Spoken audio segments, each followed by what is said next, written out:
Good morning mga kawaray, welcome to the Wata Vlogs. Ayan, gusto ko lang buksan yung bigay sa akin ng customer kong regalo daw niya sa akin. Ano kayang laman ito? Bomba.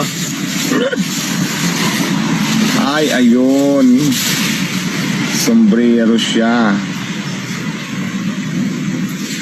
Sombrero. Maganda. Maganda. Bait naman customer ko, diba? May nagbigay sa akin ng mga damit, meron pang cash, merong sombrero. Ayan, mabait naman customer ko, mga gwapo pa. Mamaya, mapakita.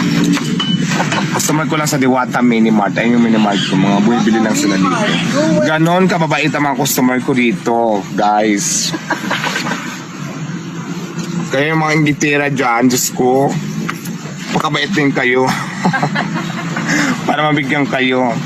Hindi yung ginagawa nyo lang lagi, puro panghusga para bantayan ako. Ay kung magtinda-tinda rin kayo sa mga gilid-gilid.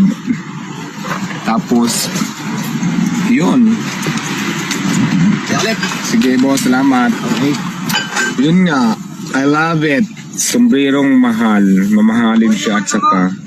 Ikaw mo nakabukas na. Na-discharge ka niya. Ilaw? Eh no. Bukas. Turn light.